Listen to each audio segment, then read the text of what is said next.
Big banks officially kicking off earnings season this week. Citi, JPMorgan, Goldman Sachs, Wells Fargo, just some of the names set to report. Those four reporting on Wednesday. Bank of America, Morgan Stanley, they're set to report on Thursday. We want to bring in Gerard Cassidy. He's RBC Capital Markets analyst.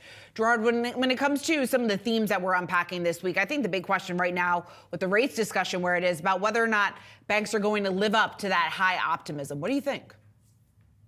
It's going to be very interesting because certainly the fourth quarter results are expected to be good.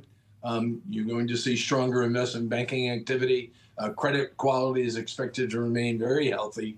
And we think that we'll start to hear about some improvements in the net interest margin. What's interesting is what the outlook's going to be for 2025. That's what investors are likely to focus in on. Many of the banks will give us 25 guidance, particularly for their revenue line known as net interest revenue. And the net interest revenue line is impacted by obviously earning asset growth, particularly loans, but also the net interest margin. And when you take a look at where rates are today and the expectation now that the Fed funds rate may not drop much more from where it is today, we currently have a positive sloped yield curve. We haven't seen that since 2022. This is very positive for net interest revenue growth. Would also suggest that if the U.S. economy is going to grow 2 to 2.5% in 2025, which it appears likely at this time, and you put on 3% inflation, that's nominal growth of over 5%. And we think that loan growth has been held back over the past 2 years due to some uncertainty on the regulatory front regarding capital levels. We think loan growth could really be the upside surprise in 2025, leading to better than expected earnings for the banks in 2025. Gerard, I wonder, as you're mentioning regulation and what deregulation could mean for some of the M&A volumes as passed through to some of the investment banking results for banks, especially as they're going to be communicating their own forecasts and what they anticipate the broader market may look like.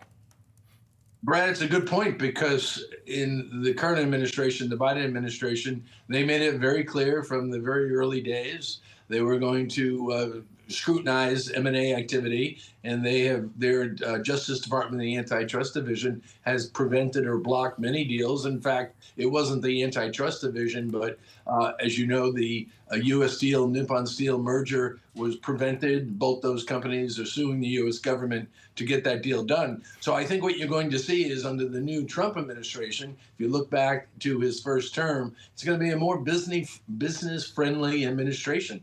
And I think you're going to see quite a bit of activity, of M&A activity in all industries, the banking industry as well. And that should be bode well for the advisory revenues for all of the investment banks in 2025.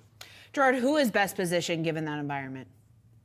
You can play it a few ways. Of course, Goldman Sachs, Morgan Stanley are the pure plays, but also the money center banks, Bank of America, JPMorgan, Citi are another way to play that as well.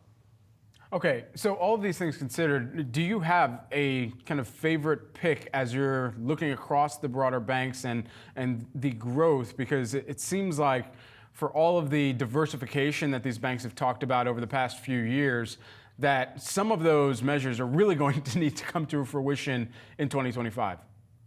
No, you're right, Brad. And I think when you take a look at the diversification and you put your thumb on it, it points to the larger banks like Bank of America. We think they're very well positioned. Based upon the public filings of last year, Berkshire Hathaway was a big seller of the stock, and I think that selling has eased up. So therefore, that downward pressure shouldn't be there in the first half of the year, at least. And under the leadership of Brian Moynihan, the CEO, he's led this company out of the doldrums of 08, 09, risen from the ashes. He's a conservative CEO, and because of that diversified revenue mix that they have, they can obviously benefit from the consumer banking business as well as investment banking and commercial lending. Plus, they have one of the lowest cost deposit bases in all of the United States.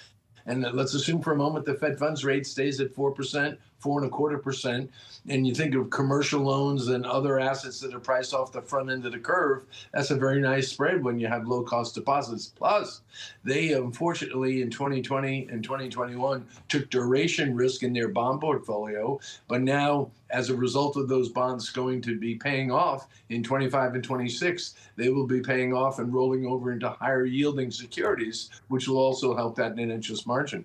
Gerard, when we talk about the increase in volatility, the expected increase in volatility that we'll see, how big of a catalyst is that for trading desks this year?